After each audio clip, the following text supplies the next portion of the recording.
ഇതുപോലത്തെ ഒരു നേതാവിനെ എൻ്റെ ജീവിതത്തിൽ ഞാൻ കണ്ടിട്ടില്ല. ജനങ്ങളിൽ നിന്നും ജനങ്ങളാൽ തിരഞ്ഞെടുത്ത് ജനങ്ങൾക്ക് വേണ്ടിയിട്ട് മാത്രം പ്രവർത്തിച്ച ഒരു പൊതുപ്രവർത്തകൻ. ഈ ബാക്കിൽ ഇന്നത്തെ കാലഘട്ടത്തിൽ അണികള് നേതാക്കന്മാർക്ക് വേണ്ടിയിട്ട് ബോംബെറിഞ്ഞാനും അതുപോലെ തന്നെ വാള് വീശിയിട്ട് മറ്റുള്ളവന്റെ കൈത്തറക്കാനും വേണ്ടി നടക്കുന്നതിന് മുമ്പേ ഈ അണികൾക്ക് വേണ്ടി ജീവിച്ചിരുന്ന ഒരു മനുഷ്യനുണ്ടായിരുന്നു, ഒരു ശരിയായ പൊതുപ്രവർത്തകൻ.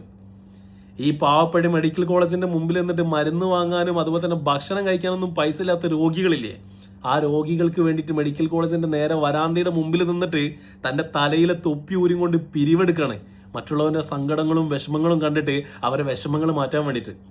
നമ്മൾ ഇന്ന് പറയുന്ന സമ്പൂർണ്ണ സാക്ഷരത ഉണ്ട് ഈ കേരളത്തിലെ, ആ സാക്ഷരതക്ക് ഒരൊറ്റ പേരുണ്ടായിട്ടുള്ളൂ, CH മുഹമ്മദ് കോയ സാഹിബ്. ഇവിടെ ഒരുപാട് യൂണിവേഴ്സിറ്റികൾ വേണം.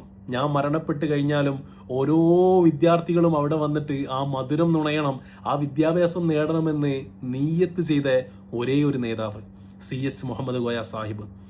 കേരളത്തിന്റെ മുനിസിപ്പൽ കൗൺസിലർ മുതൽ കേരളത്തിന്റെ മുഖ്യമന്ത്രി സ്ഥാനം വരെ കൈകാര്യം ചെയ്തിട്ടും മരണപ്പെടുന്ന സമയത്ത് കീശയിൽ ഒരു നാണയം പോലും ഉണ്ടായിട്ടില്ല സേവിങ്സ് ആയിട്ട്. മരണപ്പെടുന്ന സമയത്തും തന്റെ വീട് ബാങ്കിലായിരുന്നു. കുറച്ച് ദിവസം മുമ്പേ അദ്ദേഹത്തിന്റെ പിന്മുറക്കാരനായിട്ടുള്ള അദ്ദേഹത്തിന്റെ മകൻ മുനീർ സാഹിബ് വന്നിട്ട് പറയാണ്, പാപ്പ മരണപ്പെടുന്ന സമയത്തും ബാങ്കിലായിരുന്നു, വീട് ഇപ്പോഴും ബാങ്കിലാണ്, കുറച്ച് എമൗണ്ട് കൂടുതലായിട്ടുണ്ട്, എൻ്റെ കയ്യിൽ പൈസ ഒന്നും ഇല്ലാത്തത് കൊണ്ട് വീട് ജപ്തിയുടെ വക്കത്തിലാണ്, അല്ലെങ്കിൽ ബാങ്കുകാർ കൊണ്ടുപോകുന്നുള്ള നിലയിലാണ് നിൽക്കുന്നതെന്ന് പറയുന്നുണ്ട്. ഉടനെ തന്നെ സംഘടന ഇടപെട്ട് ആ കണക്കും കാര്യങ്ങളൊക്കെ റെഡിയാക്കി കണ്ട് അദ്ദേഹത്തിന് സ്വതന്ത്രനാക്കി കൊടുക്കുന്നുണ്ട്.